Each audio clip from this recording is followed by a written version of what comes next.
नमस्कार. India news 24 मध्ये स्वागत. जाणून घेऊया आजच्या ताज्या घडामोडी.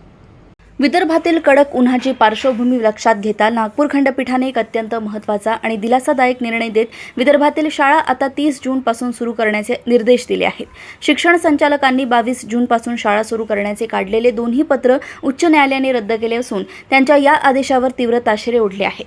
महाराष्ट्र राज्य प्राथमिक शिक्षण समितीचे राज्य कार्याध्यक्ष विजय कोंबे आणि जिल्हाध्यक्ष लीलाधर ठाकरे यांच्या पुढाकाराने दाखल करण्यात आलेल्या याचिकेवर सुनावणी करताना न्यायालयाने हा निर्णय दिलाय. या निर्णयामुळे विदर्भातील सुमारे 20,000 शाळांमधील लाखो विद्यार्थ्यांना आणि पालकांना मोठा दिलासा मिळाला आहे. अशाच ताज्या घडामोडी जाणून घेण्यासाठी बघत रहा इंडिया न्यूज 24.